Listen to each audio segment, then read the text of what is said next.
Mientras mi hija celebraba la boda más cara de Barcelona sin invitarme, yo me convertía secretamente en multimillonario y esa misma noche decidí que jamás se lo diría.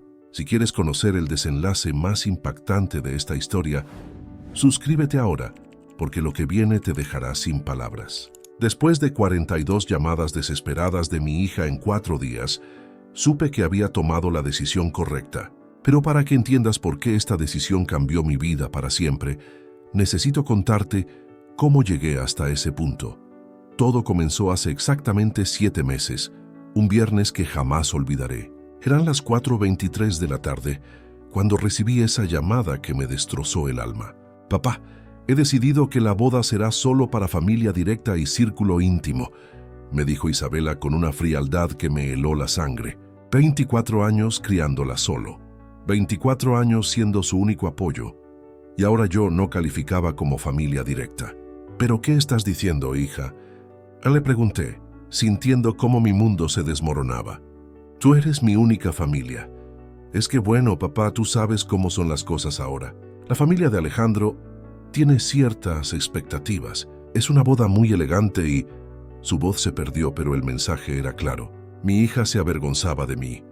Durante años confundí ser usado con ser amado. Durante años pagué para tener el afecto que debería haber sido gratuito. Pero esa tarde, mientras colgaba el teléfono con manos temblorosas, algo dentro de mí se quebró definitivamente. 3 horas después, sonó mi teléfono otra vez. Era el notario García con una voz que apenas podía contener la emoción. Señor Enrique, necesito que venga a mi oficina inmediatamente. Se trata de la herencia de su primo Antonio en Suiza. Es algo extraordinario. Cuando llegué a su oficina, las palabras que salieron de su boca me cambiaron la vida. Señor Enrique, usted acaba de heredar 15 millones de euros. Mi primer impulso fue correr a contarle a Isabela, compartir esa alegría increíble con la única persona que amaba en este mundo. Saqué mi teléfono, marqué su número. Pero antes de que sonara el primer tono, recordé sus palabras de esa tarde. No calificas como familia directa. En ese momento, tomé la decisión más importante de mi vida. No le diría nada, absolutamente nada. Los siguientes 4 días fueron los más reveladores de mi existencia. Mientras Isabela celebraba su boda de ensueño en el hotel más exclusivo de Barcelona, yo estaba en casa completamente solo, pero por primera vez en años sintiendo una extraña paz interior. Fue entonces cuando comencé a hacer algo que nunca había hecho: un inventario real de nuestra relación. Saqué todos los recibos, todas las transferencias bancarias, todos los comprobantes de los últimos 6 años. La cifra me dejó sin aliento. Había gastado más de 230,000 en ella, su apartamento, su carro, su boda, sus caprichos, todo pagado por mí. Mientras ella me trataba como si fuera una obligación incómoda, comencé a recordar todas las veces que había cancelado mis planes para estar disponible para ella. Todas las veces que había trabajado horas extras para costear sus gastos, todas las veces que me había sentido solo en fechas importantes, porque ella estaba muy ocupada para visitarme. El 4.º día después de su boda, mientras organizaba estos documentos en mi mesa, escuché el sonido desesperado de alguien tocando mi puerta, como si la vida le dependiera de ello. Cuando abrí, ahí estaba Isabela con los ojos hinchados de tanto llorar, el cabello desordenado y en sus manos temblorosas, un sobre amarillo que reconocí inmediatamente. «Papá», me dijo con voz quebrada, «necesito que hablemos urgentemente», pero yo había cambiado. Ya no era el hombre desesperado por su aprobación que había sido durante tantos años. Ahora era alguien que conocía su propio valor, alguien que había aprendido que el amor propio vale más que cualquier relación que te humille.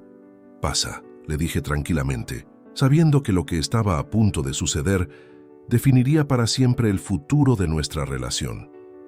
Ese sobre amarillo contenía algo que cambiaría todo entre nosotros, algo que me haría entender que a veces el silencio es la respuesta más poderosa que puedes dar.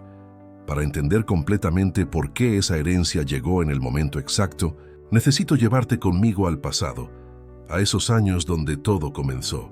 Isabela tenía apenas 7 años, cuando su madre decidió que ser esposa y madre no era compatible con sus sueños de libertad artística. Una mañana simplemente no estaba, dejando solo una nota sobre la mesa de la cocina. No puedo más, cuídala bien. Me quedé completamente solo con una niña que lloraba todas las noches preguntando por su mamá. Trabajaba como ingeniero en una empresa pequeña, ganando apenas lo suficiente para mantener nuestro modesto apartamento de 2 habitaciones en las afueras de Barcelona. Pero desde ese primer día, me juré que Isabela nunca sentiría que le faltaba algo. Los primeros años fueron los más duros económicamente, pero también los más hermosos emocionalmente. Isabela era mi compañera constante. Íbamos al Parque Güell los domingos, cocinábamos juntos los fines de semana y por las noches le leía cuentos hasta que se quedara dormida. «Papá, tú eres mi héroe», me decía abrazándome fuerte. Esas palabras valían más que todo el oro del mundo. Cuando cumplió 16 años, las cosas comenzaron a cambiar sutilmente. Sus compañeras del instituto privado, donde había logrado matricularla con gran esfuerzo, tenían padres prósperos, casas elegantes en el ensanche, carros alemanes importados. Isabela empezó a sentirse diferente, y yo, sin darme cuenta, comencé a compensar esa diferencia con dinero que no tenía. Conseguí un segundo trabajo los fines de semana, dando clases particulares de matemáticas a estudiantes universitarios. Cada euro extra iba directo a los caprichos de Isabela. La ropa de marca que quería, el iPhone último modelo, las salidas costosas con sus amigas. Yo vivía con lo mínimo, pero ella tenía todo lo que pedía. Durante su adolescencia trabajé hasta 18 horas diarias. Mientras otros padres descansaban, yo hacía proyectos de ingeniería freelance hasta altas horas de la madrugada. Mi salud comenzó a resentirse, pero cada vez que veía la sonrisa de Isabela al entregarle algo nuevo, sentía que valía la pena.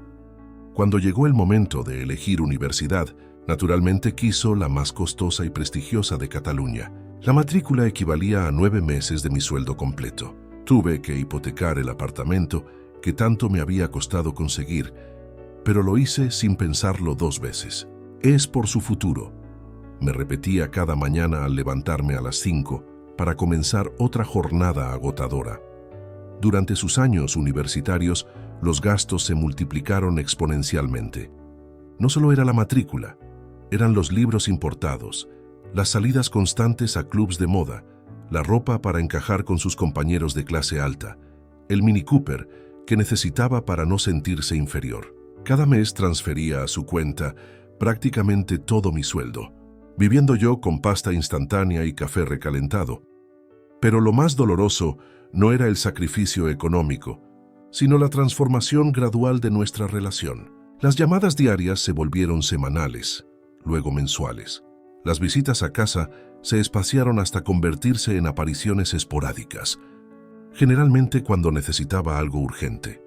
Dinero para un viaje a París, ayuda con algún gasto imprevisto o simplemente alguien que le resolviera problemas que ella misma había creado. Conoció a Alejandro en su último año de carrera, hijo de empresarios catalanes millonarios, acostumbrado a un nivel de vida que yo jamás podría proporcionarle. Al principio pensé que sería algo pasajero, pero pronto me di cuenta de que Isabela había encontrado exactamente lo que buscaba: una vida sin limitaciones económicas. Las presentaciones familiares fueron especialmente humillantes. Recuerdo vívidamente la primera cena en casa de los padres de Alejandro en Pedralbes. Isabela me pidió que comprara un traje nuevo porque el que tenía no era apropiado para el ambiente. Gasté el equivalente a un mes de comida en esa ropa que usé solo esa noche. Durante la cena, me presentó simplemente como mi papá, sin mencionar los sacrificios que había hecho por ella, sin hablar del amor incondicional que siempre le había dado. Esa noche, mientras regresaba a casa en el metro porque no tenía dinero para un taxi, entendí que había perdido a mi hija mucho antes de perderla físicamente. La había perdido el día que decidí que comprar su amor era más fácil que enseñarle a valorar el amor genuino. Los últimos 2 años antes de su boda fueron un desfile constante de gastos cada vez más extravagantes. El apartamento nuevo que necesitaba para vivir con Alejandro, decorado completamente con mi dinero. El BMW último modelo que era indispensable para su nueva posición social. Los viajes costosos a Londres y París que documentaba en Instagram mientras yo trabajaba turnos extra para pagarlos. Cada transferencia bancaria era acompañada de menos gratitud y más exigencia. «Papá, es urgente», se había convertido en su frase favorita. Nunca era «gracias papá» o «¿cómo estás papá?». Siempre era una necesidad inmediata que yo debía resolver. La planificación de su boda fue el colmo de todo. Gasté 35,000 en una celebración donde yo no era bienvenido. Pagué por flores que no vería, por música que no escucharía, por comida que no probaría. Era como financiar mi propia humillación. Pero esa tarde del viernes, cuando me dijo que no calificaba como familia directa, algo dentro de mí despertó definitivamente. Por primera vez en 24 años me pregunté, ¿cuándo fue la última vez que Isabela me preguntó cómo estaba? ¿Cuándo fue la última vez que se preocupó por mi salud, por mi felicidad, por mis sueños? La respuesta era aterradora. Nunca. Los cambios comenzaron tan gradualmente que al principio los justifiqué como parte natural de su crecimiento. Era más fácil convencerme de que mi hija estaba madurando que aceptar la dolorosa realidad de que me estaba perdiendo para siempre. Todo empezó durante su segundo año universitario. Nuestras conversaciones telefónicas diarias, que habían sido el ritual más sagrado de nuestras vidas, comenzaron a acortarse de manera sospechosa. Donde antes hablábamos por horas sobre todo y nada, ahora recibía respuestas monosilábicas. Sí, papá. No, papá. Está bien, papá. La primera señal realmente alarmante llegó en mi cumpleaños número 49. Había organizado una cena íntima en casa, preparando personalmente su plato favorito desde la infancia. Paella valenciana casera. Compré una botella de Rioja que me costó el equivalente a 3 días de almuerzo. Decoré la mesa con velas y esperé. A las 8 de la noche recibí un mensaje de WhatsApp. Papá, surgió algo con mis amigas. Lo celebramos mañana. Te amo. Pasé esa noche solo mirando la paella intacta, las velas derritiéndose lentamente, preguntándome cuándo había dejado de ser una prioridad en la vida de la persona más importante para mí. Ese mañana nunca llegó. Los siguientes meses trajeron una cascada de excusas creativas. Tenía exámenes súper importantes cada vez que la invitaba a almorzar. Estaba agotada por la universidad cuando le proponía ir al cine los fines de semana. Sus proyectos grupales urgentes siempre coincidían misteriosamente con las fechas que yo había apartado para nosotros. Pero lo que realmente me partió el corazón fue descubrir por casualidad que esos días que estaba demasiado ocupada para verme, los pasaba en las Ramblas o en centros comerciales lujosos con sus nuevas amistades, documentando cada momento en sus redes sociales. Ahí estaba mi hija, radiante y feliz, comprando ropa carísima con el dinero que yo le enviaba religiosamente cada mes. La evolución del lenguaje que usaba conmigo fue otro indicador devastador. Las palabras cariñosas que siempre habíamos compartido comenzaron a desaparecer. Papi se convirtió en papá, luego en un frío hola. Los te amo mucho. Al final de nuestras conversaciones se transformaron en silencios incómodos antes de colgar. Intenté abordar el tema directamente una tarde de domingo. Isabela, siento que estamos perdiendo nuestra conexión, le dije durante una de sus escasas visitas. Su respuesta fue como un puñal. Ay, papá, no seas tan dramático. Solo estoy creciendo. Es normal, normal. Esa palabra se convirtió en su respuesta automática para cualquier inquietud que yo expresara. Era normal que ya no quisiera pasar tiempo conmigo. Era normal que prefiriera la compañía de extraños antes que la de su padre.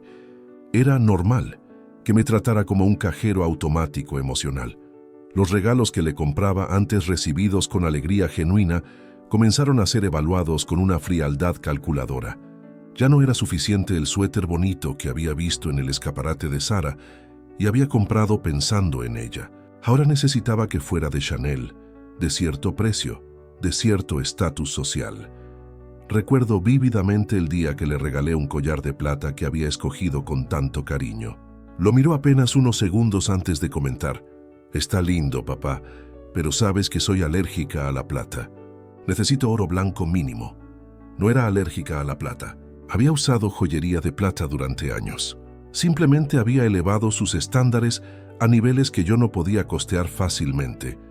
Sus visitas a casa se volvieron inspecciones críticas disfrazadas, comentarios aparentemente inocentes sobre los muebles anticuados, la decoración pasada de moda, la falta de tecnología moderna. «Papá, deberías renovar este lugar», me decía, como si tuviera el dinero que gastaba mensualmente en ella para remodelar mi hogar. La gota que derramó el vaso llegó durante las fiestas navideñas de su tercer año universitario. Había ahorrado durante meses para comprarle un regalo especial, un MacBook Pro que había mencionado necesitar para sus estudios. Cuando lo desenvolvió el 25 de diciembre, su reacción fue desalentadora. «Gracias, papá», dijo con una sonrisa forzada, «aunque creo que esta versión ya no es la mejor del mercado. Mis compañeras tienen el modelo más nuevo que es mucho más eficiente». Luego agregó, casi como pensando en voz alta, «Supongo que podré cambiarlo en la tienda». Esa noche, mientras recogía los papeles de regalo esparcidos por la sala, encontré el recibo de la pulsera Cartier que le había comprado la semana anterior, gastando el dinero que había apartado para reparar la filtración del techo de mi habitación. El precio era el triple de lo que costaba mi MacBook inadecuado. Los comentarios sobre mi estilo de vida se volvieron más frecuentes y menos sutiles. «Papá, ya no tomas el metro, ¿verdad? Es tan incómodo. Papá, deberías pensar en mudarte a un barrio mejor. Este ya no es seguro. Papá, ese restaurante donde fuimos la semana pasada era muy básico. Hay lugares mucho mejores». Cada sugerencia venía acompañada de gastos implícitos que yo debería asumir. Un apartamento en Gracia significaba triplicar el alquiler. Dejar el transporte público implicaba comprar un carro y pagar seguro, gasolina, mantenimiento. Los restaurantes mejores costaban lo que yo gastaba en comida durante una semana completa. Lo más doloroso era darme cuenta de que estas críticas no surgían de una preocupación genuina por mi bienestar, sino de la vergüenza que le causaba mi condición económica modesta. Era como si mi estilo de vida fuera un reflejo negativo de ella, algo que debía corregirse para no afectar su nueva imagen social. Las presentaciones con sus amigos universitarios se convirtieron en ejercicios de humillación disfrazados. Me presentaba con datos técnicos fríos. «Él es mi papá. Es ingeniero», sin mencionar jamás los sacrificios que había hecho por ella, sin hablar del amor incondicional que le había brindado desde siempre. Durante esos encuentros sociales, yo era claramente el elemento discordante. Mientras sus amigos hablaban de viajes a los Alpes, coches alemanes y planes costosos, yo permanecía en silencio, consciente de que cualquier comentario sobre mi realidad económica podría avergonzarla. Pero quizás la señal más clara de que algo estaba fundamentalmente roto en nuestra relación llegó el día que se graduó. Después de 4 años de sacrificios extremos para costear su educación, después de hipotecar mi futuro para asegurar el suyo, su discurso de agradecimiento durante la cena familiar mencionó a todas las personas que hicieron posible este logro, pero mi nombre nunca salió de sus labios. Esa noche entendí que me había convertido en el financista silencioso de una vida que ya no me incluía emocionalmente. Alejandro Martínez apareció en nuestras vidas como un huracán dorado que cambió absolutamente todo. La primera vez que Isabela me habló de él, sus ojos brillaron de una manera que no había visto desde su infancia. Pero esta vez, no era el brillo de la felicidad genuina, era la fascinación deslumbrada de alguien que acababa de descubrir un mundo completamente diferente. «Papá, conocí a alguien increíble», me dijo por teléfono esa tarde de marzo. Su voz tenía una emoción extraña, casi febril. Su familia tiene empresas textiles internacionales. Viajan por todo el mundo. Tienen casas en Barcelona, Madrid y una villa en la Costa Brava. Es como un cuento de hadas. Debía haber prestado más atención a sus palabras. No me habló de lo gentil que era Alejandro, ni de lo mucho que la hacía reír, ni de los valores que compartían. Me habló de su dinero, de su estatus, de las oportunidades que representaba. Mi hija había encontrado su boleto dorado hacia una vida que siempre había envidiado desde la distancia. Los primeros meses de esa relación fueron como observar una metamorfosis acelerada. Isabela comenzó a cambiar su manera de vestir, de hablar, incluso de caminar. Adoptó gestos que no reconocía, expresiones que sonaban artificiales en su boca, intereses completamente nuevos que jamás había demostrado. Alejandro me está enseñando sobre vinos catalanes. Me contó durante una de nuestras cenas que ahora ocurrían en restaurantes carísimos que ella elegía. Dice que es importante conocer sobre estas cosas para moverse en ciertos círculos sociales. Mientras hablaba, gesticulaba de manera estudiada, como si estuviera ensayando un papel en una obra de teatro. La transformación más notable ocurrió en su vocabulario. Palabras que nunca había usado comenzaron a aparecer constantemente en sus conversaciones. Networking, lifestyle, estatus, posicionamiento social. Era como si hubiera aprendido un idioma completamente nuevo, diseñado específicamente para distanciarse de sus orígenes. Sus gustos musicales cambiaron drásticamente. La chica que creció escuchando pop español y rock catalán, que bailaba rumba conmigo en la cocina los domingos por la mañana, ahora solo hablaba de música clásica y ópera. ¿Qué es lo que se escucha en los eventos culturales importantes?, me explicó con una superioridad que me heló la sangre. Los cambios físicos fueron igualmente dramáticos. Su cabello naturalmente rizado fue alisado hasta la perfección en los mejores salones de Barcelona. Sus uñas, que siempre había mantenido cortas y naturales, se alargaron con extensiones costosas. Su piel morena, herencia de mi lado andaluz de la familia, fue aclarada con tratamientos que yo financiaba sin entender completamente para qué servían. Necesito invertir en mi imagen personal, me decía cada vez que me presentaba una factura nueva de algún tratamiento estético. Alejandro está acostumbrado a cierto tipo de mujer. No puedo decepcionarlo. Esas palabras me dolieron más que cualquier insulto directo. Mi hija estaba modificando su esencia para encajar en el molde de otra persona. Sus amistades de toda la vida fueron gradualmente abandonadas. Las chicas con las que había crecido, estudiado y compartido sueños durante años, de repente se convirtieron en personas que ya no aportan nada a mi crecimiento personal. Era doloroso verla desechar relaciones auténticas por conexiones superficiales, pero económicamente convenientes. La primera vez que trajo a Alejandro a cenar a casa fue una experiencia traumática que prefiero recordar en pequeñas dosis. Llegó vestido impecablemente, manejando un Audi que costaba más que mi apartamento y con una sonrisa ensayada que no llegaba nunca a sus ojos. Durante toda la velada, examinó nuestro hogar con la curiosidad fría de un antropólogo estudiando una tribu primitiva. Isabela me ha contado mucho sobre usted, me dijo con una cortesía mecánica. Es admirable cómo la ha criado con recursos tan limitados. La pausa antes de limitados fue deliberada, calculada para hacerme sentir exactamente lo que sentí, inadecuado, insuficiente, avergonzado de mi propia realidad. Después de esa cena, Isabela me llamó para conversar sobre la experiencia. Papá, Alejandro quedó impresionado con tu esfuerzo, comenzó, y yo sabía que venía algo terrible. Pero creo que sería mejor si la próxima vez nos reuniéramos en un restaurante. Así nadie se siente incómodo. Nadie se siente incómodo. Como si mi propia casa fuera una fuente de vergüenza que debía ocultarse. Como si los 24 años de memorias felices grabadas en esas paredes no tuvieran ningún valor comparadas con la comodidad de un extraño que me juzgaba por mi cuenta bancaria. Los meses siguientes presencié cómo Isabela adoptaba completamente los valores de la familia Martínez. Sus conversaciones se llenaron de referencias a marcas exclusivas, destinos exóticos, eventos sociales de élite. Era como si hubiera borrado deliberadamente todo rastro de la niña humilde que había criado con tanto amor. Los Martínez me están ayudando a expandir mi perspectiva. Me explicó cuando le pregunté por qué ya no visitaba el barrio donde habíamos vivido durante años. Es importante rodearse de personas exitosas si uno quiere crecer profesionalmente. Cada palabra era como una pequeña puñalada, un recordatorio de que yo representaba exactamente lo opuesto al éxito en su nueva definición.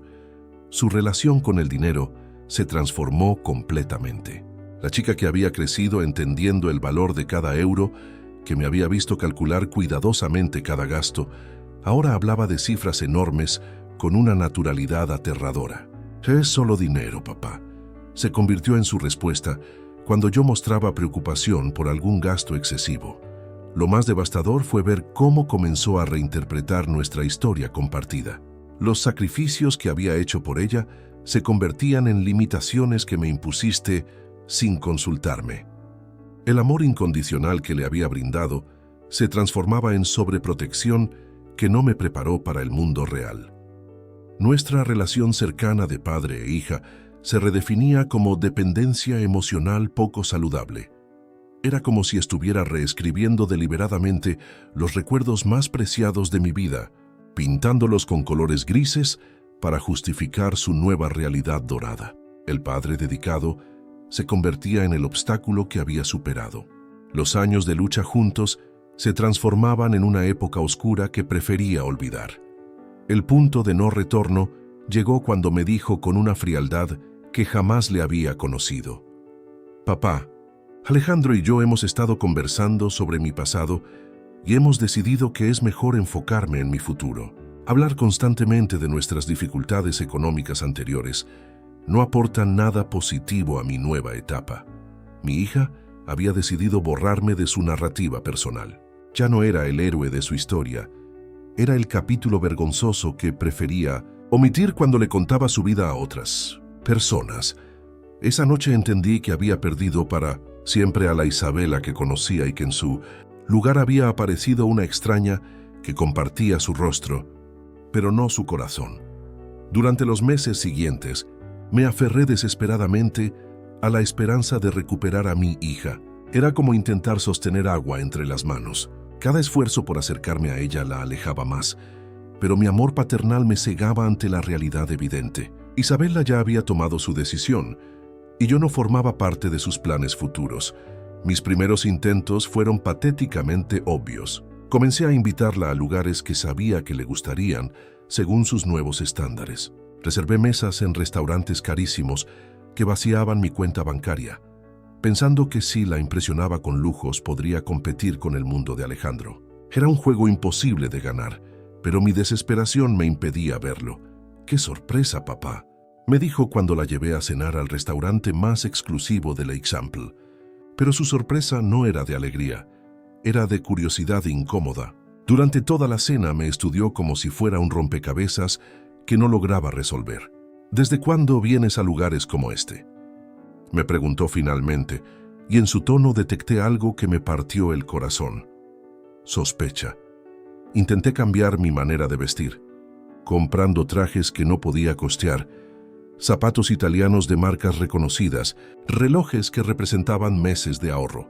Pensé que si lucía más apropiado, según sus nuevos criterios, tal vez me incluiría nuevamente en su vida. Pero Isabela no era tonta. Notó inmediatamente los cambios y su reacción fue devastadora. «Papá, no tienes que pretender ser alguien que no eres», me dijo con una condescendencia que me dolió más que cualquier grito.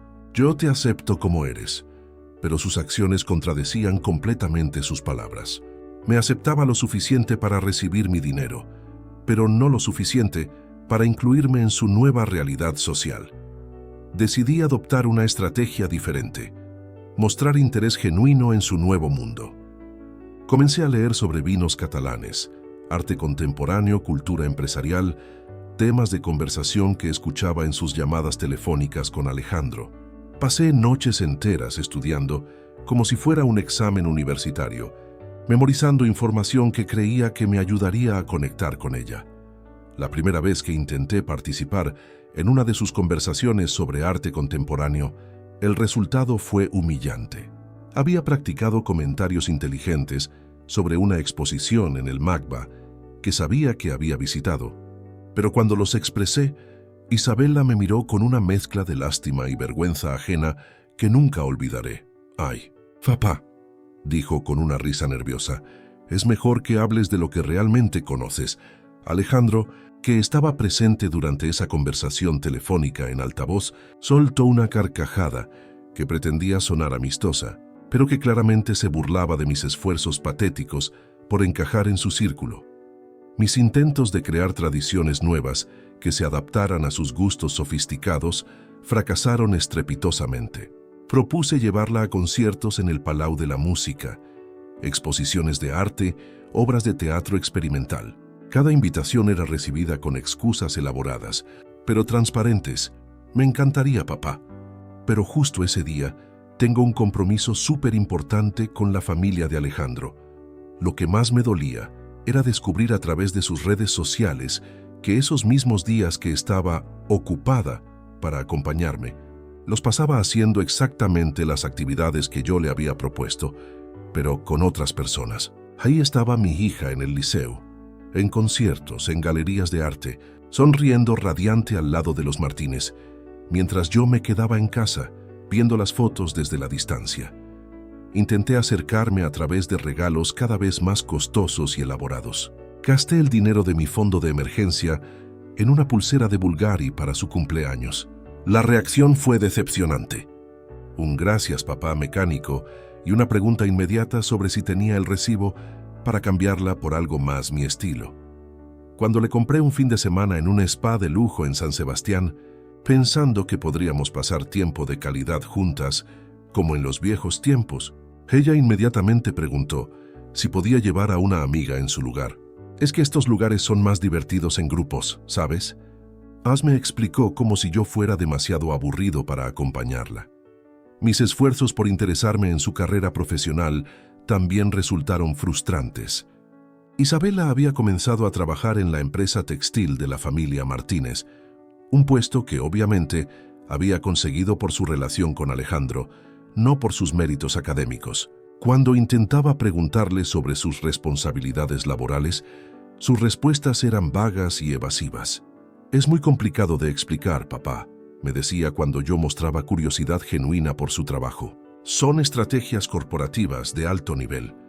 Pero yo había sido ingeniero durante décadas. Entendía de negocios más de lo que ella creía. Sus explicaciones confusas me dejaban claro que ni siquiera ella entendía realmente qué hacía en esa oficina. Decidí entonces intentar conectar con Alejandro directamente, pensando que si lograba establecer una relación cordial con él, podría recuperar el acceso a la vida de mi hija. Fue quizás la decisión más humillante que tomé durante todo ese periodo. Lo invité a almorzar solo él y yo, con la excusa de conocer mejor al hombre que hace feliz a mi hija. Alejandro aceptó con una sonrisa que no llegaba a sus ojos, y durante 2 horas me sometió al interrogatorio más sutil y cruel que había experimentado en mi vida. Sus preguntas parecían inocentes en la superficie, pero estaban diseñadas para exponer mis limitaciones económicas y sociales. ¿En qué zona de Barcelona vive, don Enrique? ¿Qué tipo de inversiones maneja? ¿Tiene planes de expansión profesional? Cada respuesta mía era recibida con un «qué interesante» condescendiente, que me hacía sentir más pequeño. Al final de ese almuerzo, Alejandro me dio el golpe de gracia con una sonrisa helada. Don Enrique, quiero que sepa que respeto mucho lo que ha hecho por Isabela. Criarla solo con recursos limitados requiere mucho carácter. Pero ahora ella está en una etapa diferente de su vida, y creo que es importante que tenga espacio para crecer. Espacio para crecer. Un eufemismo elegante para decirme que estorbaba, que era un obstáculo en los planes que tenían para el futuro de mi hija. Y lo más doloroso era que Isabela claramente estaba de acuerdo con esa perspectiva. Mi último intento desesperado fue organizar una reunión familiar con mis hermanos, pensando que tal vez recordar sus raíces familiares la ayudaría a valorar nuevamente nuestros vínculos. La respuesta de Isabela fue brutal en su simplicidad. Papá, ya no tengo tiempo para esas reuniones. Mi vida está en otro lugar ahora. Esa noche, mirándome en el espejo de mi baño humilde, finalmente acepté la verdad que había estado evitando durante meses. Mi hija me había descartado y ningún esfuerzo de mi parte cambiaría esa realidad. El sábado 12 de noviembre será una fecha grabada a fuego en mi memoria para el resto de mi existencia. No solo porque fue el día que mi hija se casó sin invitarme, sino porque fue exactamente el mismo día que el destino decidió cambiar mi vida de la manera más inesperada posible. Desperté a las 5 de la mañana, como había hecho durante toda esa semana. El insomnio me tenía atrapado desde que Isabela me confirmó definitivamente que no estaría presente en su ceremonia. Había pasado noches enteras imaginando cómo sería ese día, las flores que yo había pagado pero no vería, la música que había financiado pero no escucharía, la alegría que había costado pero de la que estaría excluido. Decidí no quedarme en casa torturándome con pensamientos sobre lo que estaba perdiendo. Salí a caminar por el parque de la Ciudadela, donde solía llevar a Isabela cuando era pequeña, buscando algún consuelo en esos recuerdos de tiempos más felices. Cada banco, cada sendero, cada árbol me recordaba momentos cuando éramos inseparables, cuando yo era su héroe indiscutible. Alrededor de las 10 de la mañana, mientras estaba sentado en nuestro banco favorito, alimentando palomas como hacíamos los domingos, sonó mi teléfono. Era un número desconocido con código suizo. Normalmente habría ignorado la llamada, pero algo me impulsó a contestar. ¿Señor Enrique Rodríguez?, preguntó una voz profesional en español con acento suizo. Habla el abogado García desde Ginebra. Necesito hablar urgentemente con usted sobre el testamento de su primo Antonio Rodríguez. Mi primo Antonio había emigrado a Suiza cuando yo era joven adulto. Mantuvimos contacto esporádico durante años, pero había perdido completamente la comunicación con él hacía más de una década.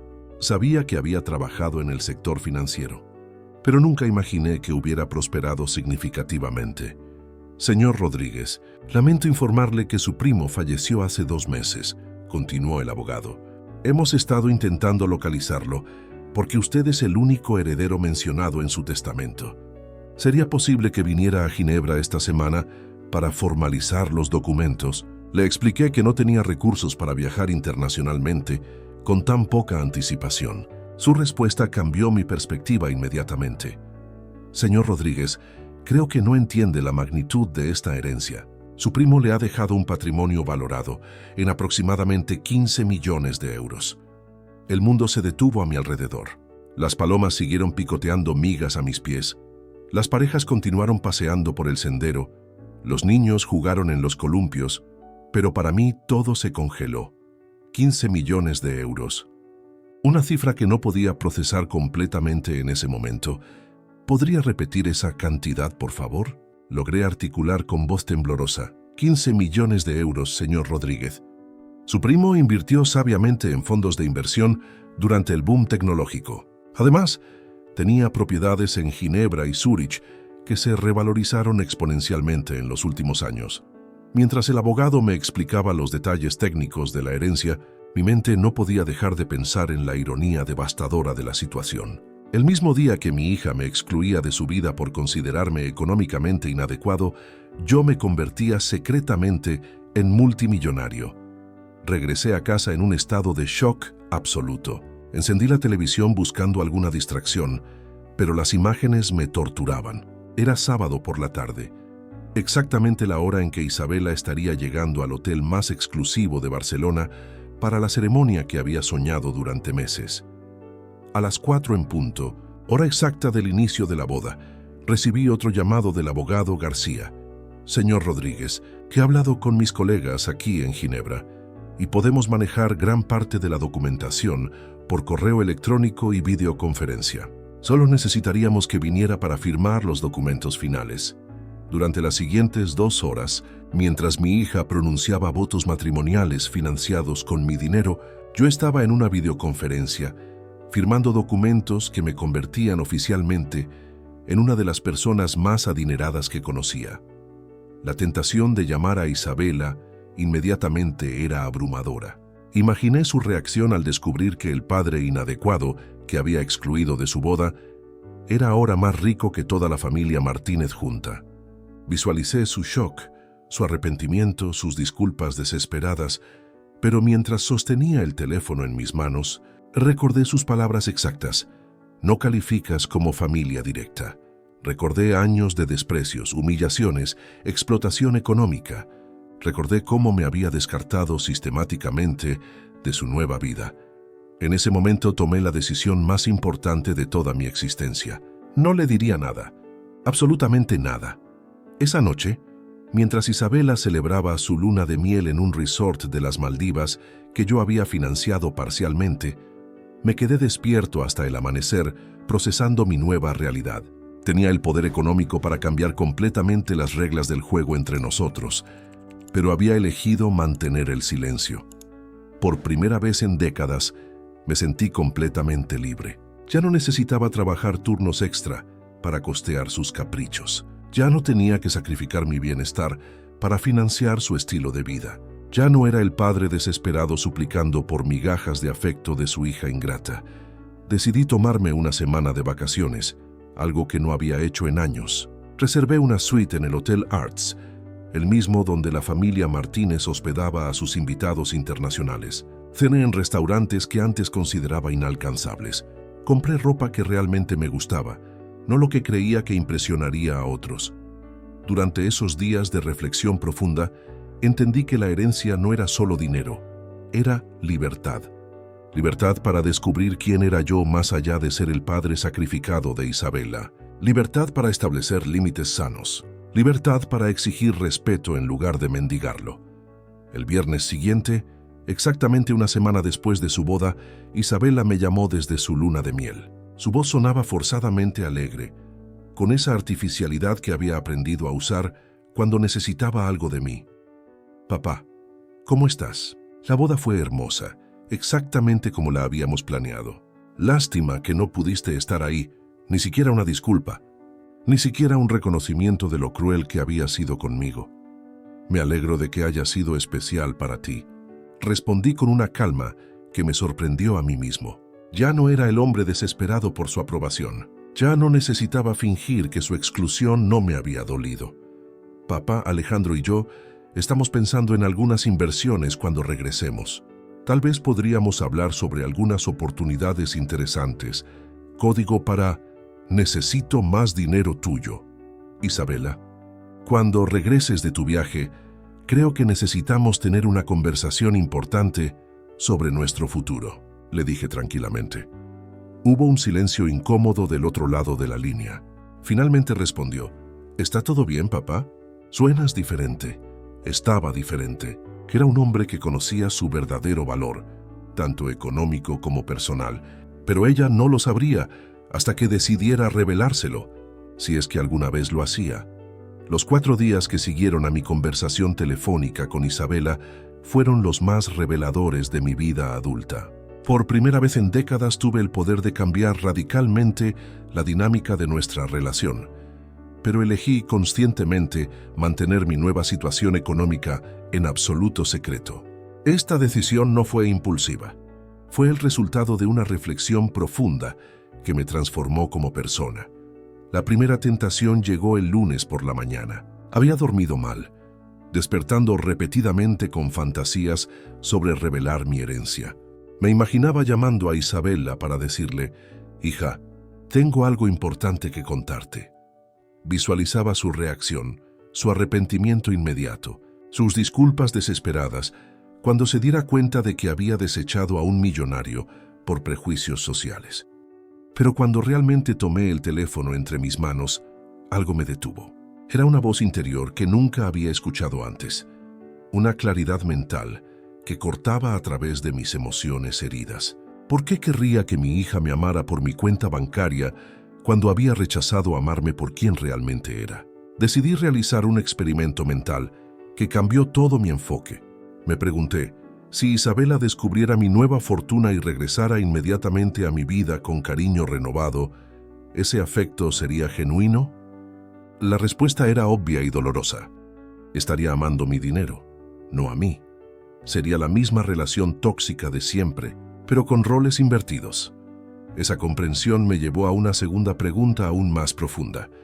¿Qué tipo de padre había sido durante todos estos años? Al analizar honestamente mis patrones de comportamiento, reconocí una verdad incómoda. Había usado el dinero como sustituto del amor auténtico, como una manera de comprar la presencia de mi hija en mi vida. Cada transferencia bancaria había sido un intento desesperado de mantenerla cerca. Cada regalo costoso era mi manera de decir: «Por favor, no me abandones». Había creado inadvertidamente una relación transaccional donde mi valor como padre estaba directamente relacionado con mi capacidad de proveer beneficios económicos. Durante esos días de reflexión, comencé a ver mi herencia no como una oportunidad de venganza o reconquista, sino como una prueba definitiva. Si mantenía el silencio, podría finalmente conocer los verdaderos sentimientos de Isabela hacia mí, despojados de cualquier motivación económica. El martes, recibí una llamada de Alejandro que confirmó mis sospechas más oscuras. Su voz tenía esa familiaridad forzada que había aprendido a reconocer como manipulación disfrazada de cordialidad. Don Enrique, espero que esté bien. Isabela me ha comentado que usted mencionó una conversación importante cuando regresen de la luna de miel. Quería asegurarme de que no hay ningún malentendido entre nosotros. La llamada duró 20 minutos, pero su propósito era claro. Alejandro estaba evaluando si yo representaba alguna amenaza para sus planes futuros con mi hija. Sus preguntas, aparentemente casuales, exploraban mi estabilidad emocional, mi situación financiera, mis intenciones respecto a la relación con Isabela. Usted sabe que Isabela lo ama mucho, me dijo hacia el final de la conversación. Pero también es importante que todos entendamos que ella está construyendo una nueva vida. A veces es necesario ajustar expectativas para mantener la armonía familiar. Ajustar expectativas, otro eufemismo elegante para decirme que debía conformarme con migajas de atención de mi propia hija. Lo que Alejandro no sabía era que yo ya no necesitaba ajustar nada. Por primera vez en años tenía el control total de la situación. Esa misma tarde, tomé una decisión que selló definitivamente mi estrategia. Abrí una cuenta bancaria completamente nueva en un banco diferente, transfiriendo allí la totalidad de mi herencia. Mi cuenta original mantendría solo mi salario regular como ingeniero, preservando la apariencia de mi situación económica modesta. El miércoles, experimenté algo que no había sentido en décadas: paz mental genuina. Caminé por las calles de mi barrio humilde, viendo todo con ojos completamente nuevos. Tenía el poder económico para mudarme a cualquier distrito exclusivo de Barcelona, pero elegí quedarme exactamente donde estaba.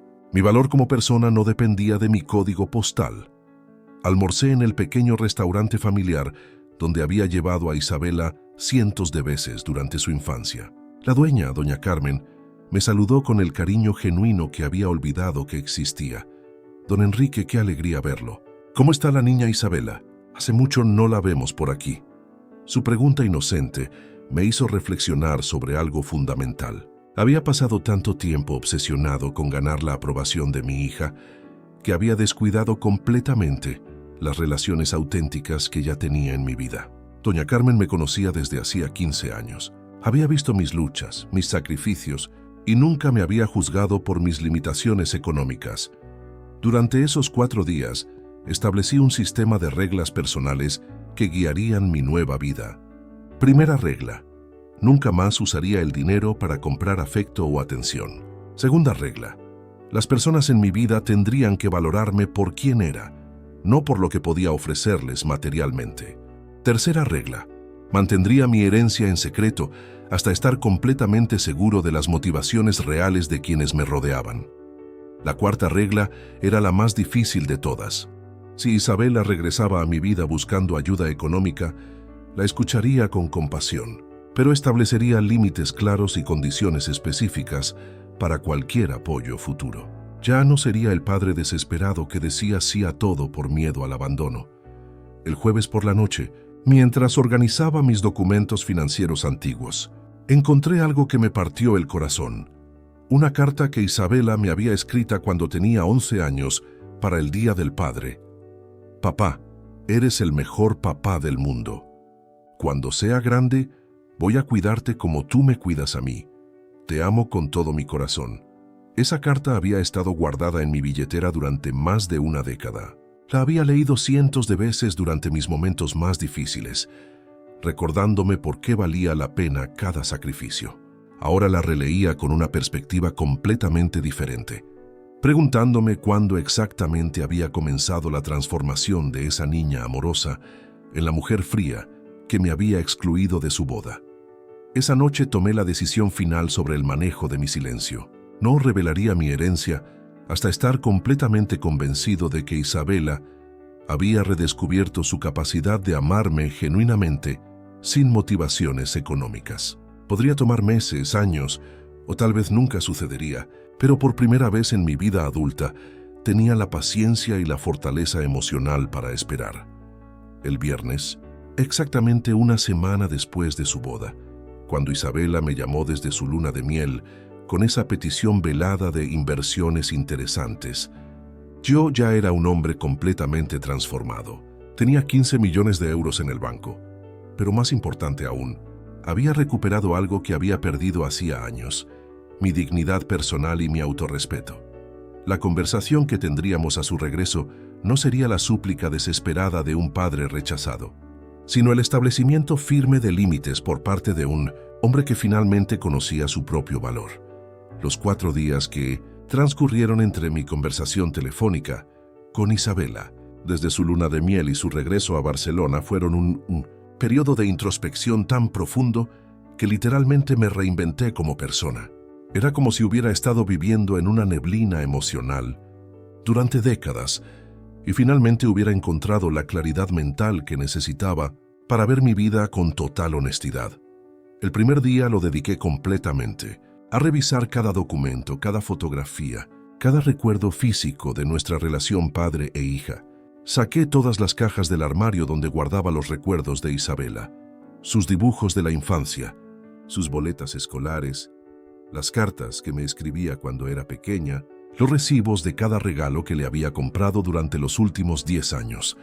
Extendí todo sobre la mesa del comedor y comencé a organizarlo cronológicamente. Lo que descubrí fue devastador, pero esclarecedor. Había una línea temporal clara que marcaba el deterioro de nuestra relación y, curiosamente, coincidía exactamente con el momento en que comencé a compensar mi ausencia emocional con regalos cada vez más costosos. Hasta los 12 años de Isabela, sus cartas estaban llenas de gratitud genuina por tiempo compartido, no por objetos materiales. Gracias, papá, por enseñarme a andar en bicicleta. Gracias, papá, por hacer tortillas conmigo los domingos. Gracias, papá, por leerme cuentos antes de dormir. Pero alrededor de los 14 años, cuando comencé a trabajar turnos extra para darle mejores oportunidades, el tono cambió radicalmente. Sus expresiones de afecto se volvieron transaccionales. Gracias, papá, por el móvil nuevo. Gracias, papá, por la ropa de marca. Gracias, papá, por el dinero para la excursión. Sin darme cuenta, había reemplazado mi presencia emocional con presentes materiales, e Isabela había aprendido a asociar mi amor con mi capacidad de comprar cosas. El segundo día decidí hacer algo que nunca había hecho: calcular exactamente cuánto dinero había gastado en Isabela durante los últimos 8 años. Reuní todos los recibos, extractos bancarios, comprobantes de transferencia. La cifra final me dejó sin respiración: 287,000 dólares. No era solo el monto lo que me impactó, sino el patrón que revelaba. Cada año mis gastos en ella habían aumentado exponencialmente, pero la frecuencia de nuestras conversaciones había disminuido proporcionalmente. Más dinero significaba menos tiempo juntos. Más regalos equivalían a menos afecto genuino. Hice una gráfica rudimentaria en una hoja de papel, marcando el gasto anual versus la cantidad de llamadas telefónicas, visitas, cenas compartidas. Las líneas se cruzaban exactamente en el punto donde conoció a Alejandro. A partir de ese momento, mis gastos se dispararon mientras que nuestro contacto personal se desplomó.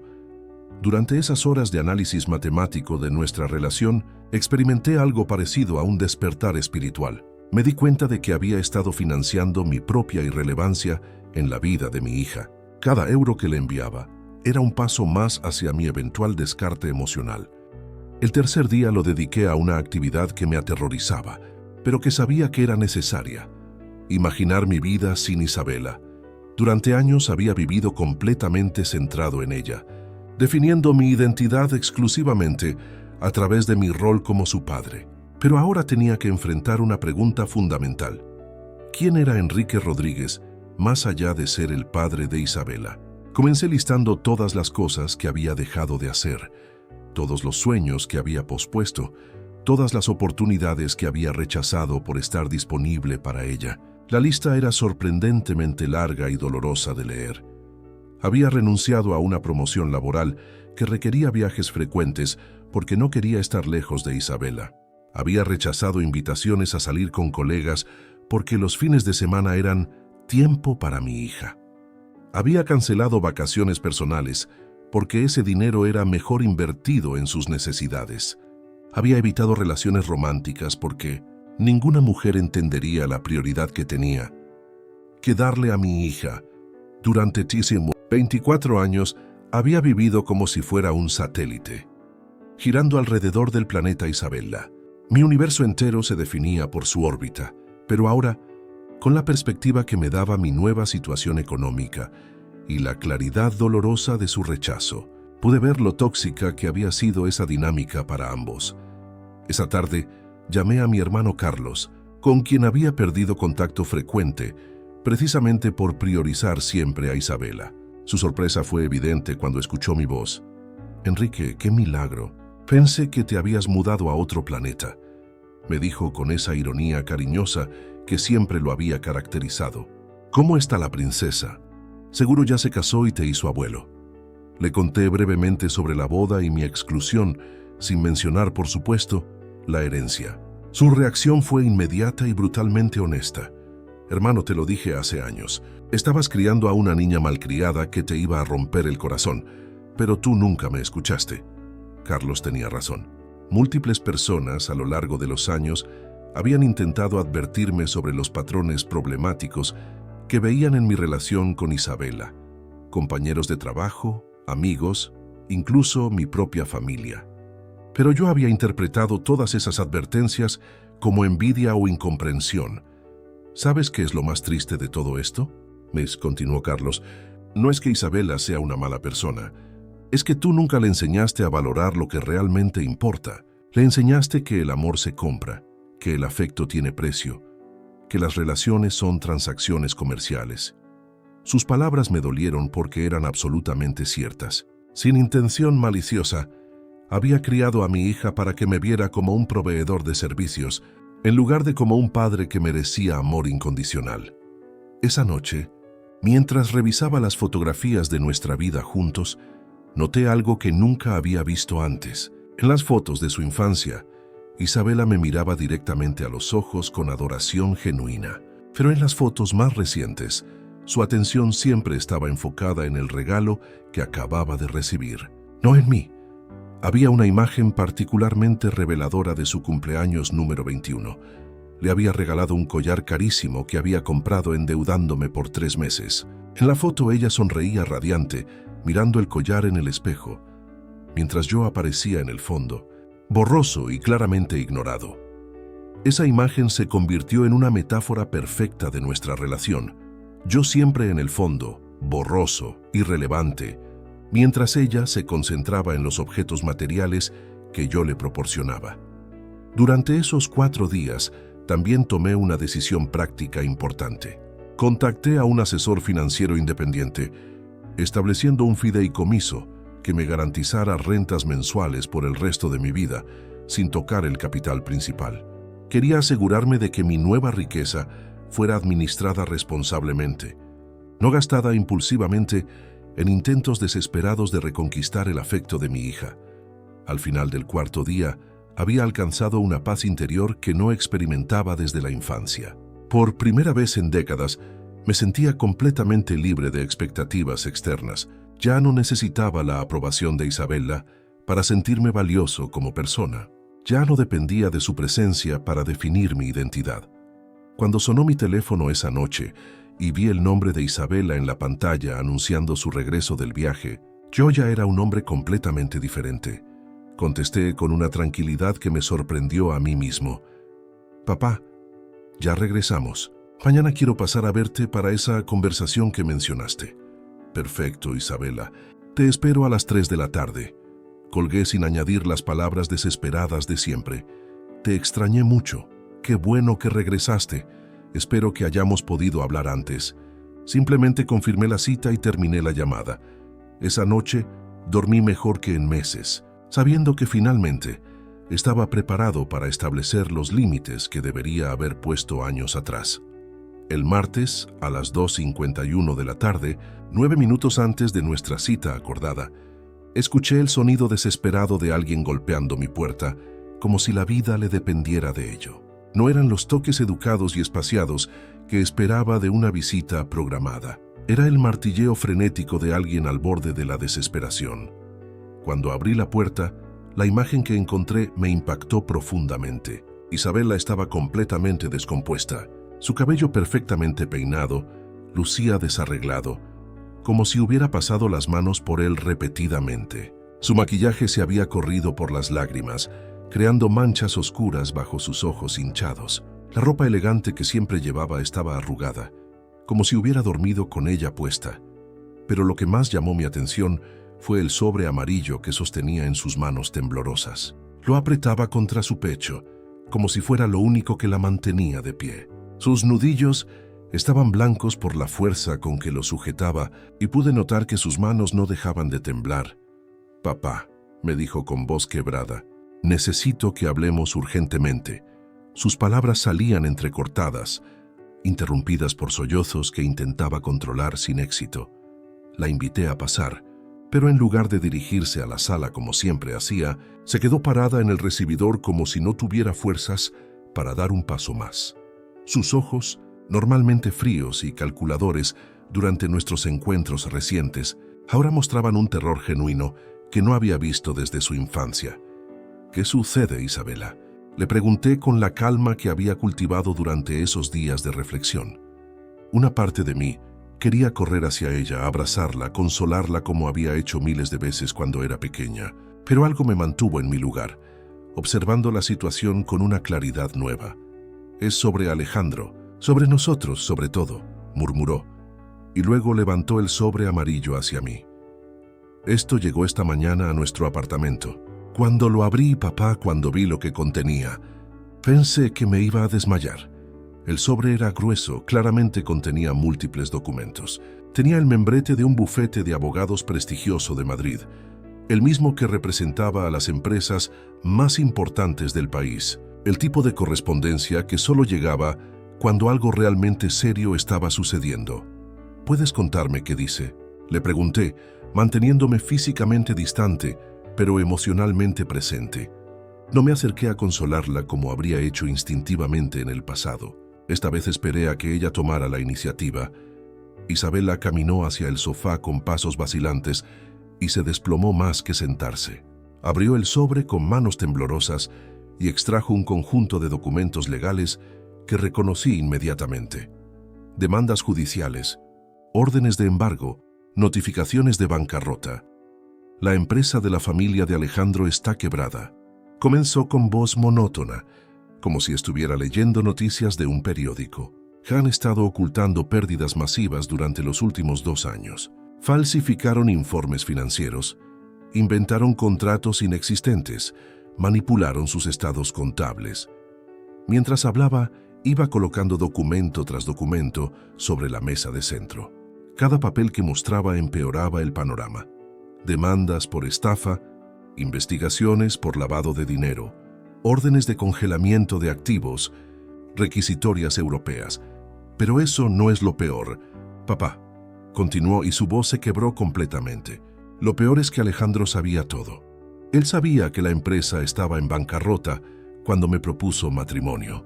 Sabía que necesitaban dinero desesperadamente. Las piezas del rompecabezas comenzaron a encajar en mi mente con una claridad devastadora. El interés súbito de Alejandro en mi hija, las preguntas sobre mi situación económica, la prisa por formalizar el matrimonio, la exclusión deliberada de la boda para evitar que yo tuviera información directa sobre sus planes. «Isabela», le dije suavemente, «¿estás diciendo que Alejandro se casó contigo por razones económicas?». Ella asintió mientras las lágrimas caían libremente por sus mejillas. «Los abogados me explicaron que el matrimonio los protege legalmente de cierta manera. Si las autoridades embargan los bienes de la familia, los activos que estén a nombre de esposas o hijos tienen protecciones especiales». Extrajo otro documento del sobre, con su nombre claramente visible en el encabezado. Mira esto, papá. 2 días después de nuestra boda, Alejandro me hizo firmar papeles para poner propiedades y cuentas bancarias a mi nombre. Me dijo que era para optimización fiscal y yo confié en él completamente.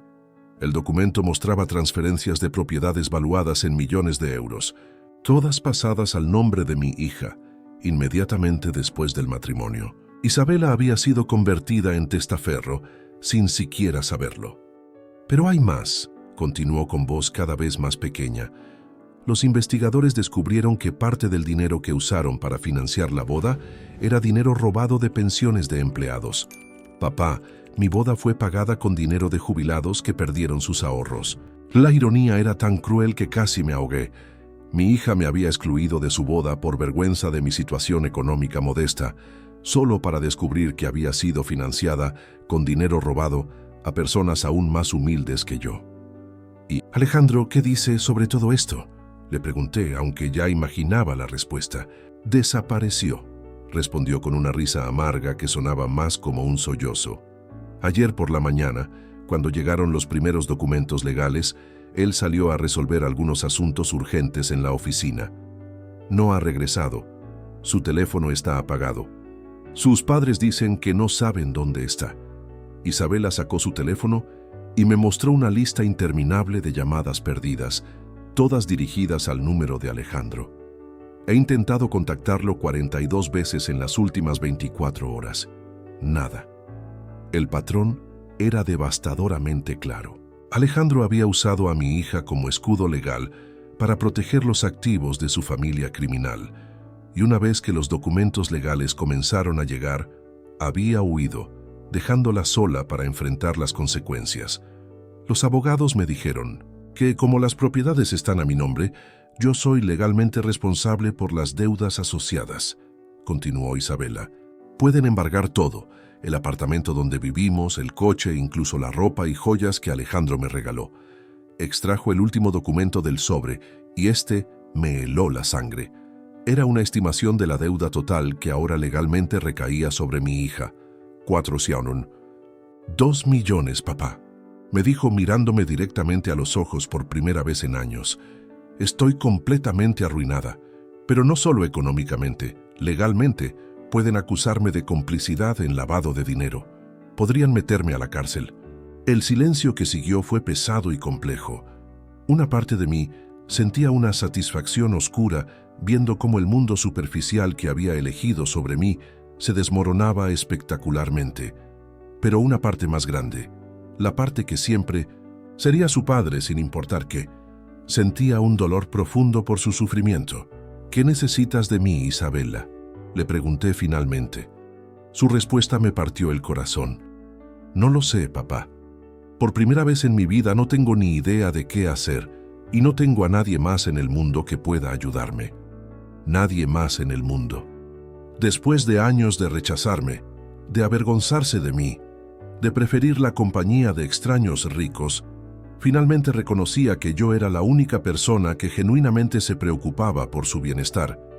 Ese sobre amarillo no solo contenía documentos legales, contenía la evidencia brutal de que todas las decisiones que había tomado para alejarse de mí habían sido catastróficamente erróneas. Después de que Isabela reconociera que no tenía a nadie más en el mundo, se produjo un silencio que parecía eterno. Era uno de esos momentos donde el tiempo se suspende y puedes sentir físicamente cómo cambia la dinámica entre dos personas para siempre. Mi hija estaba sentada frente a mí, vulnerable y completamente quebrada, esperando que yo fuera su salvador, como había sido durante toda su vida. Pero esta vez era diferente. Yo era diferente. Isabela, le dije con una serenidad que me sorprendió, antes de que hablemos sobre cómo ayudarte, necesito que me respondas algunas preguntas con total honestidad. Ella levantó la mirada, sorprendida por mi tono. Durante años, había estado acostumbrada a que yo corriera inmediatamente a resolver sus problemas sin hacer preguntas incómodas. Esta vez detectó algo distinto en mi voz, una firmeza que no reconocía. Por supuesto, papá, lo que necesites saber, respondió rápidamente con esa prisa desesperada de alguien que sabe que está en una posición extremadamente vulnerable. Quiero que me expliques exactamente cuándo y por qué decidiste que yo no era lo suficientemente bueno para estar en tu boda. Comencé, manteniendo un tono calmado pero directo. Y quiero la verdad completa, no una versión suavizada para proteger mis sentimientos. El color desapareció completamente de su rostro. Era evidente que había esperado que nos enfocáramos exclusivamente en su crisis actual, no en las heridas que me había causado. Sus ojos se movieron nerviosamente por la habitación, buscando una manera de evitar la conversación. «Papá, ¿no crees que ahora...?» «Estoy enfrentando problemas legales muy serios y...» La interrumpí firmemente. «Si esperas que arriesgue mi estabilidad financiera para salvarte de esta situación, necesito entender completamente cómo llegamos hasta aquí». Isabela se quedó en silencio durante varios minutos, retorciendo sus manos y luchando visiblemente con emociones contradictorias. Finalmente comenzó a hablar con voz apenas audible. «Fue idea de la madre de Alejandro», admitió sin levantarme la mirada. «Cuando comenzamos a planificar la boda, ella sugirió que mantuviéramos la lista de invitados exclusiva para crear el ambiente apropiado». «¿Y tú estuviste de acuerdo inmediatamente?», presioné. No exactamente», respondió, y su voz se volvió aún más pequeña. «Al principio les dije que mi papá tenía que estar ahí, pero entonces la señora Martínez comenzó a hacer preguntas sobre tu trabajo, tu situación económica, tu nivel educativo. Las preguntas que había temido que me hicieran durante años, las mismas que me habían mantenido despierto por las noches, preguntándome si sería suficientemente bueno para el mundo al que mi hija quería pertenecer. «Continúa», le dije cuando se detuvo. Ella me explicó que las bodas en su círculo social eran eventos estratégicos, no solo celebraciones familiares, que los invitados eran cuidadosamente seleccionados para crear redes de contactos importantes para el futuro. ¿Y qué, Isabela? Que tener invitados de niveles socioeconómicos muy diferentes podría crear incomodidad para los demás asistentes. Terminó la frase en un susurro apenas audible. La brutal honestidad de sus palabras me golpeó como una bofetada física. No solo había decidido excluirme, había permitido que una extraña evaluara mi valor como persona, basándose únicamente en mi cuenta bancaria, y había aceptado esa evaluación como válida. ¿Y Alejandro, qué opinaba sobre esto?, continué indagando. Él me apoyó, admitió con lágrimas renovadas. Me dijo que entendía que era una decisión difícil, pero que era importante pensar en nuestro futuro como pareja y en las impresiones que queríamos causar. ¿Alguna vez te preguntaste cómo me sentiría siendo excluido del día más importante de tu vida? Esta pregunta la quebró completamente. Comenzó a sollozar de manera incontrolable, cubriéndose el rostro con las manos. «Sí, papá, por supuesto que lo pensé, pero me convencí de que era temporal, que una vez que estuviéramos establecidos como pareja, podrías formar parte de nuestro círculo social». «¿Te das cuenta de lo que realmente me estás diciendo?», le pregunté. «¿Que estabas dispuesta a sacrificar mi dignidad temporalmente por conveniencia social?». «No era así, papá». Yo pensaba. «Isabela, quiero que me digas algo más», la interrumpí. «Durante los últimos 2 años, ¿alguna vez me invitaste a hacer algo contigo que no fuera en privado? ¿Alguna vez me presentaste orgullosamente como tu padre frente a tus nuevos amigos?». El silencio que siguió fue su respuesta. Ambos sabíamos que desde que había comenzado a moverse en círculos más adinerados, yo había sido relegado a encuentros privados, cenas discretas, conversaciones telefónicas cuando nadie más podía escuchar. «Quiero que me expliques también por qué nunca me agradeciste públicamente por los sacrificios que hice para costear tu educación», continué. «En tu discurso de graduación mencionaste a profesores, compañeros, incluso a la universidad misma, pero nunca mencionaste al hombre que hipotecó su futuro para pagarte esos estudios. Papá, no me interrumpas. Quiero que proceses realmente lo que te estoy preguntando». Mi voz mantenía la calma, pero había una autoridad en ella que Isabela nunca había escuchado antes. Quiero entender si en algún momento durante los últimos años sentiste gratitud genuina por lo que sacrifiqué por ti, o si simplemente lo veías como algo que me correspondía hacer. Esta pregunta la forzó a confrontar una verdad que había estado evitando. Durante varios minutos, luchó visiblemente con sus pensamientos antes de responder. Creo que comencé a verlo como algo normal, admitió finalmente. Como algo que los padres simplemente hacen por sus hijos, no como sacrificios extraordinarios que merecían reconocimiento especial. ¿Y cuándo exactamente comenzaste a sentir vergüenza de mí? Esta pregunta la golpeó como un rayo. Sus ojos se abrieron completamente e intentó protestar, pero yo levanté una mano para detenerla. No niegues algo que ambos sabemos que es cierto. Quiero saber cuándo comenzó y por qué. Después de una larga pausa, respondió con una honestidad que me partió el corazón. Cuando comencé la universidad y vi cómo vivían las familias de mis compañeros. Sus padres tenían coches lujosos, casas grandes, vacaciones internacionales, y yo comencé a sentir que tu estilo de vida reflejaba pobremente en mí. Aun cuando sabías que ese estilo de vida modesto era el resultado directo de gastar todo mi dinero en ti. Sí, susurró, y esa simple palabra contenía años de dolor y verdad. Sabía que era irracional e injusto, pero no podía evitar sentirme así. Una pregunta más, Isabela. ¿Alguna vez durante estos últimos años te preocupaste genuinamente por mi felicidad? ¿Te preguntaste si yo estaba solo, si tenía sueños propios, si necesitaba apoyo emocional? El silencio que siguió fue ensordecedor. Ambos sabíamos la respuesta, pero necesitaba escucharla de sus labios.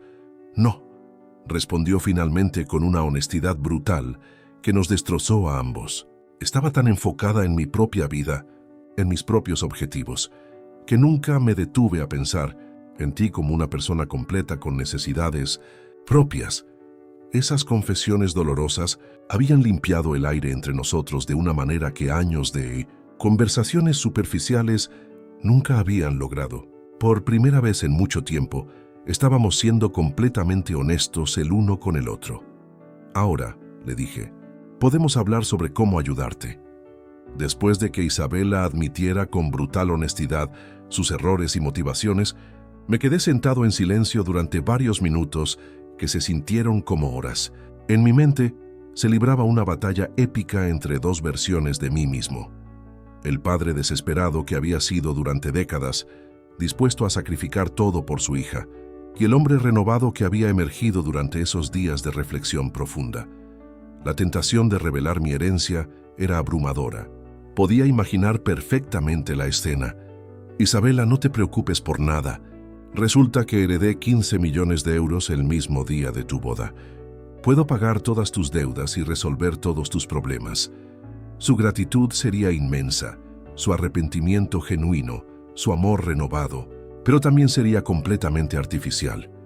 Papá, me dijo con voz temblorosa, interrumpiendo mis pensamientos, sé que no tengo derecho a pedirte nada después de todo lo que te acabo de confesar. Sé que he sido una hija terrible, ingrata, egoísta, pero no tengo a dónde más ir. Me levanté del sofá y caminé hacia la ventana, dándole la espalda mientras organizaba mis pensamientos. Desde ahí podía ver el parque de la Ciudadela, donde había caminado el día de su boda, el lugar donde había recibido la llamada que cambió mi vida. La ironía de todo era extraordinaria. Isabela, necesito hacerte algunas preguntas antes de decidir cómo proceder, le dije sin voltearme hacia ella. Y necesito respuestas completamente honestas, no lo que crees que quiero escuchar. Lo que sea, papá. Cualquier cosa.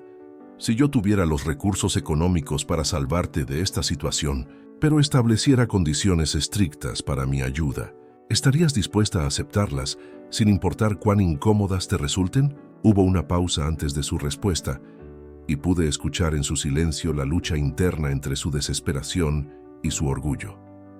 Sí, papá, cualquier condición que pongas, incluso si esas condiciones requirieran que cambiaras completamente tu estilo de vida, tus prioridades, tu manera de relacionarte conmigo. Sí, respondió más rápidamente esta vez.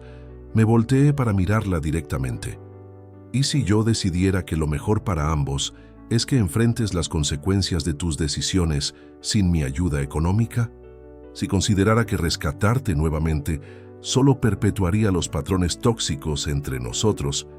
Esta pregunta la golpeó como un rayo. Sus ojos se llenaron de terror genuino, no solo por su situación legal, sino por la posibilidad real de que yo, por primera vez en su vida, le dijera que no. Papá, por favor, comenzó con voz quebrada. Sé que merezco enfrentar consecuencias, pero esto podría arruinar mi vida completamente. Podrían encarcelarme. Podría perder todo y quedar marcada para siempre. Como yo perdí a mi hija hace años y quedé marcado para siempre, respondí con una calma que me sorprendió. Como perdí mi dignidad cada vez que me trataste como un cajero automático emocional. Isabela se desplomó completamente, llorando de una manera que no había visto desde su infancia. Pero esta vez no corrí inmediatamente a consolarla.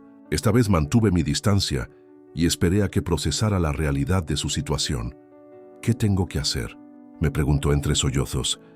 Dime qué tengo que hacer para que me ayudes. Primero, le dije regresando a mi asiento, pero manteniendo distancia física. Necesitas entender que si decido ayudarte, no será como antes. No será un cheque en blanco. Será un proceso gradual con supervisión constante y expectativas claras. Ella asintió desesperadamente. Segundo, tendrás que alejarte completamente de todo el círculo social de los Martínez. No más contacto con esas personas. No más intentos de mantener ese estilo de vida. No más vergüenza de tus orígenes humildes. Por supuesto, papá, ya entendí que todo ese mundo era una ilusión. Tercero, tendrás que mudarte de regreso a este barrio, a un apartamento modesto que yo escoja, y vivir con un presupuesto estricto que yo supervisé mensualmente. Esta condición claramente le costó más aceptar, pero después de varios segundos asintió. Cuarto, buscarás trabajo inmediatamente, un trabajo real con sueldo modesto, donde aprendas el valor del dinero ganado con esfuerzo propio. Sí, papá. Y quinto, la más importante, reconstruiremos nuestra relación desde cero, pero esta vez con roles claramente definidos. Yo seré tu padre, no tu empleado. Tú serás mi hija, no mi jefa. Y si alguna vez vuelves a tratarme con el desprecio que me has mostrado estos años, cualquier ayuda se terminará inmediatamente. Isabela se incorporó en el sofá, secándose las lágrimas, y por primera vez en años vi en sus ojos algo que había extrañado terriblemente. Respeto genuino hacia mí. Papá, acepto todas tus condiciones, pero necesito preguntarte algo que me está atormentando desde que llegué aquí. Adelante. ¿Realmente tienes los recursos económicos para ayudarme con una deuda de más de 4 millones de euros? Porque si no los tienes, necesito comenzar a explorar otras opciones legales inmediatamente. Este era el momento de la verdad. Podía mantener mi secreto y encontrar maneras graduales de ayudarla dentro de mis posibilidades aparentes. O podía revelar mi herencia y resolver todo instantáneamente. Durante varios minutos que se sintieron eternos, sopesé ambas opciones. Finalmente, tomé una decisión que me sorprendió incluso a mí mismo. Isabela, voy a ser completamente honesto contigo sobre algo que había decidido mantener en secreto. Comencé, y vi cómo sus ojos se iluminaron con esperanza desesperada. El mismo día de tu boda, mientras tú celebrabas sin mí, recibí una llamada desde Suiza informándome que había heredado una suma considerable de dinero de mi primo Antonio. Su expresión cambió instantáneamente a una mezcla de shock, esperanza y algo que parecía ser alivio. ¿Cuánto dinero, papá?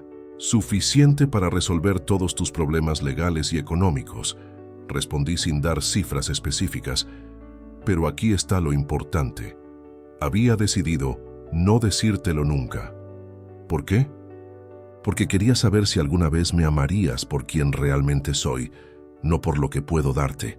Quería conocer tus verdaderos sentimientos hacia mí, despojados de cualquier motivación económica.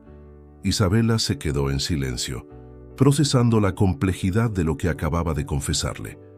Y ahora que sabes la verdad, continué, ¿qué sientes? Alivio porque tus problemas están resueltos. Culpa porque rechazaste a un padre millonario. o genuino arrepentimiento por haberme herido como persona. Su respuesta definiría completamente el futuro de nuestra relación y determinaría exactamente cómo usaría mi nueva riqueza para ayudarla o no ayudarla. Papá, me dijo con lágrimas renovadas, pero con una honestidad que reconocí como auténtica, siento vergüenza, no alivio, no emoción por el dinero. Vergüenza profunda de haber sido tan ciega, tan cruel contigo. ¿Vergüenza de qué específicamente? De haber desperdiciado años rechazando al único hombre que realmente me amaba, mientras perseguía fantasías superficiales con personas que me usaron exactamente como yo te usé a ti. Por primera vez en esta conversación, vi algo en sus ojos que me dio esperanza real.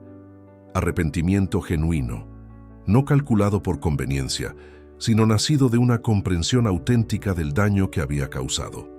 Era el momento de decidir cómo usar mi poder recién descubierto. Para venganza, para rescate incondicional o para algo completamente diferente.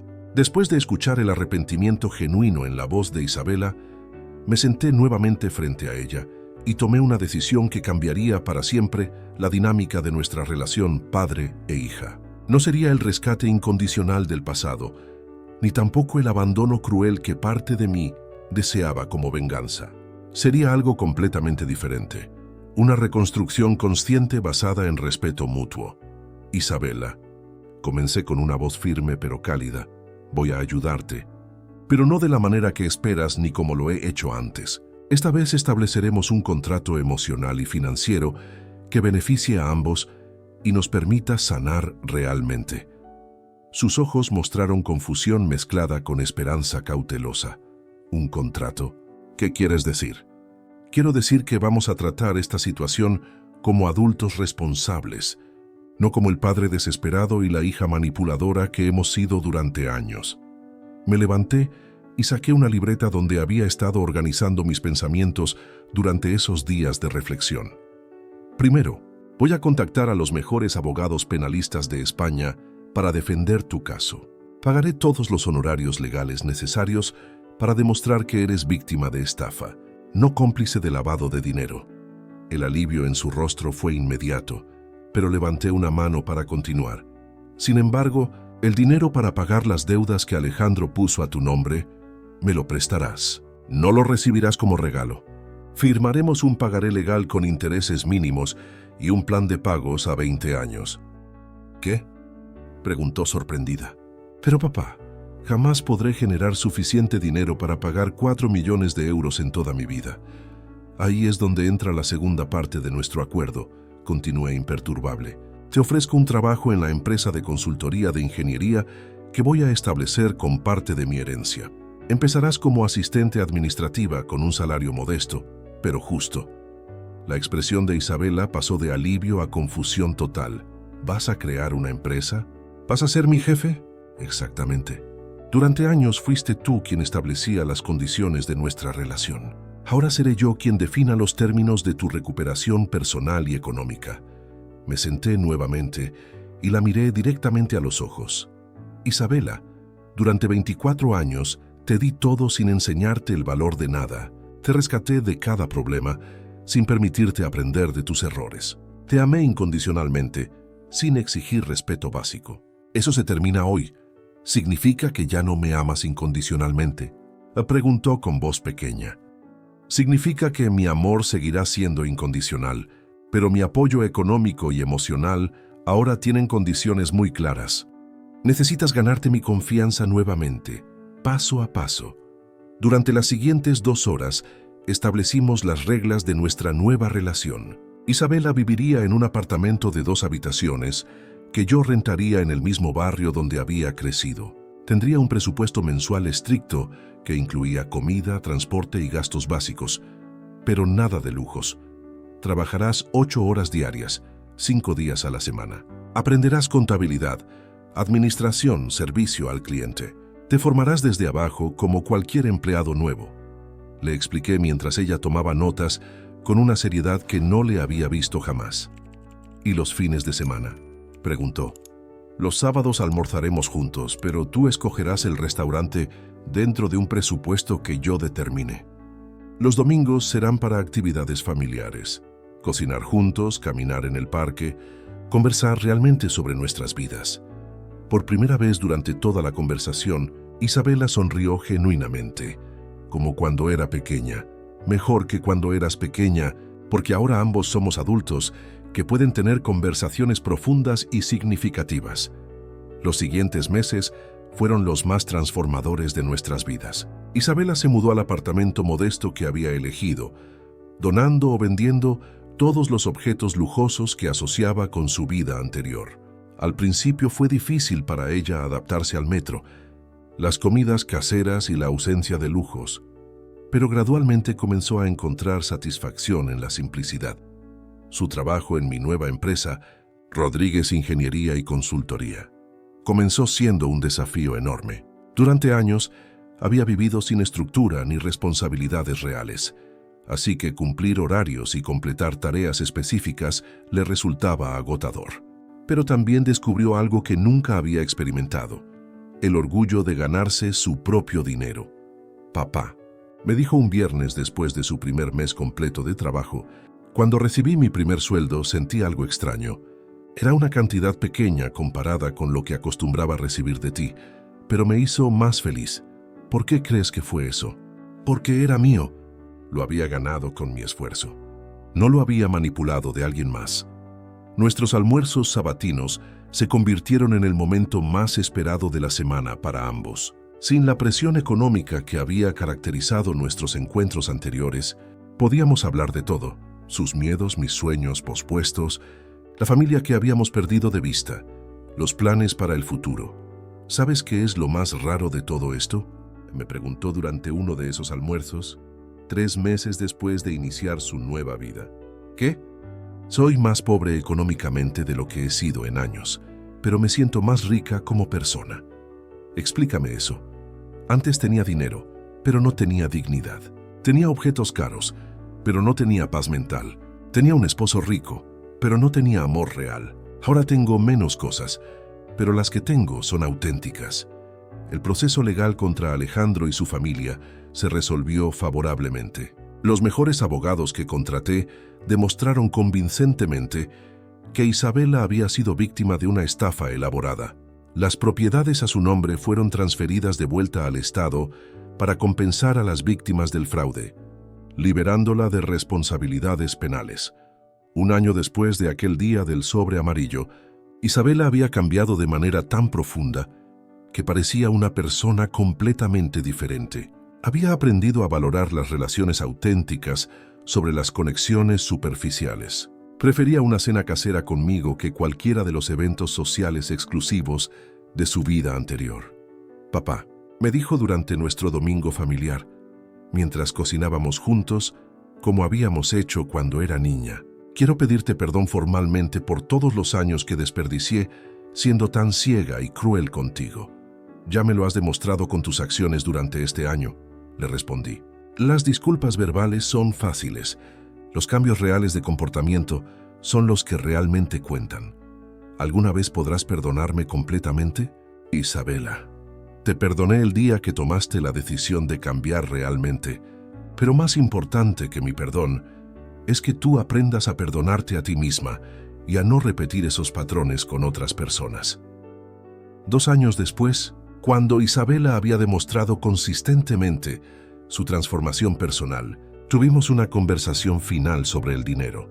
¿Sabes qué he decidido hacer con el resto de mi herencia? Ya le pregunté durante uno de nuestros domingos. ¿Qué? Crear un fondo de becas para hijos de padres solteros que quieran estudiar ingeniería o administración. Será administrado por nuestra empresa, que ya no será solo mía. Te convertiré en socia cuando hayas terminado de pagar tu deuda. Sus ojos se llenaron de lágrimas de gratitud y orgullo genuinos. ¿De verdad confías en mí para algo tan importante? Confío en la mujer en la que te has convertido y confío en que entiendes que el dinero es una herramienta para crear valor, no para comprar amor. Hoy, 5 años después de aquel día que cambió nuestras vidas, Isabela y yo tenemos la relación padre e hija que siempre debimos haber tenido. Es una relación basada en respeto mutuo, límites sanos y amor auténtico que no depende de transacciones económicas. Ella ya no es la joven superficial que se avergonzaba de sus orígenes. Yo ya no soy el padre desesperado que confundía proveer con amar. Ambos aprendimos que las mejores relaciones se construyen sobre bases de respeto mutuo, no sobre la dependencia económica o emocional. Y aunque nunca recuperaremos los años que perdimos en patrones tóxicos, cada día que construimos juntos es una prueba de que nunca es demasiado tarde para crear algo auténtico y valioso. El amor verdadero, aprendimos, no se compra ni se mendiga, se cultiva, se nutre y se protege estableciendo límites sanos que permiten que ambas personas crezcan y florezcan. Isabela trabaja ahora como gerente de operaciones en nuestra empresa, ganándose cada promoción con esfuerzo genuino. Ha pagado ya el 15% de su deuda y está en una relación saludable con un compañero de trabajo que la valora por quien realmente es, no por su cuenta bancaria. Yo he descubierto hobbies y amistades que había olvidado durante décadas de vivir exclusivamente para ella. Toco guitarra los jueves por la noche en un grupo de aficionados. He viajado a lugares que siempre quise conocer. Y tengo una relación romántica con una mujer maravillosa que conocí en una clase de italiano.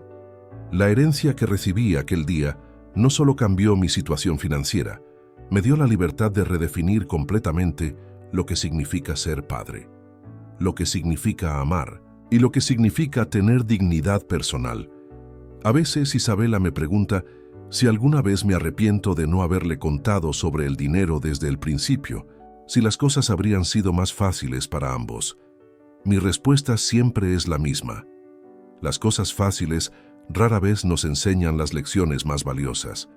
El camino difícil que tomamos nos llevó a descubrir quiénes realmente somos cuando se nos quita todo lo superficial. Cuando veo a otros padres repitiendo los mismos errores que yo cometí durante años, comprando amor, confundiendo generosidad con debilidad, sacrificando su dignidad por migajas de afecto, quiero decirles que hay otra manera, que el amor verdadero no se mendiga, se ofrece, se respeta, se protege con límites claros, que nuestro valor como personas no depende de nuestra utilidad para otros, que a veces el regalo más grande que podemos darle a alguien que amamos es permitirles enfrentar las consecuencias de sus decisiones. La noche que Isabela se casó sin invitarme, pensé que había perdido todo lo que importaba en mi vida. No sabía que en realidad estaba a punto de encontrarlo. El dinero que heredé ese día fue importante, pero no por las razones que cualquiera podría imaginar. No me dio poder sobre mi hija. No me permitió controlarla o manipularla. Me dio algo mucho más valioso, la libertad de amarla correctamente. Y resulta que amar correctamente a veces significa decir no. Significa establecer límites. Significa exigir respeto.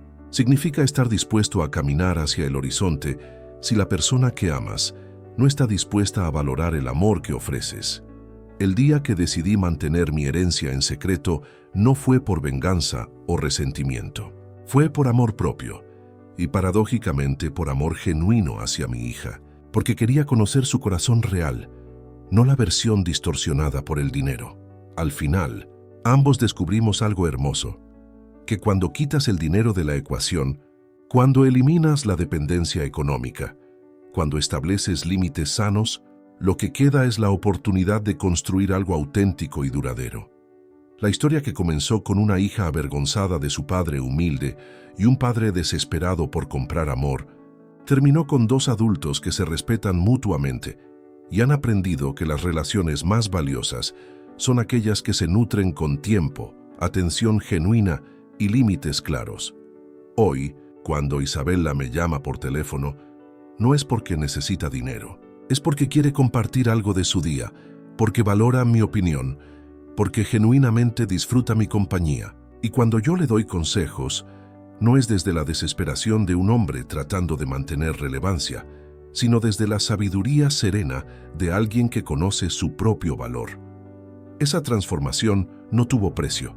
Bueno, técnicamente tuvo un precio, 15 millones de euros, pero el verdadero costo fue la disposición de ambos a enfrentar verdades incómodas sobre nosotros mismos y el coraje de cambiar patrones que habían definido nuestra relación durante décadas. Y si tuviera que hacerlo de nuevo, Si pudiera volver a ese sábado, cuando sonó el teléfono del notario suizo, tomaría exactamente las mismas decisiones, porque el camino más difícil, el que requirió más valor y honestidad, fue el único que nos llevó a casa. A veces las mejores historias no son sobre conseguir lo que queremos, sino sobre descubrir lo que realmente necesitamos. Y lo que realmente necesitábamos no era dinero, ni estatus social, ni aprobación externa. Era respeto mutuo, límites sanos y la libertad de ser nosotros mismos sin disculpas. Esa libertad, resulta, no tiene precio. Pero a veces cuesta todo lo que tienes para conseguirla.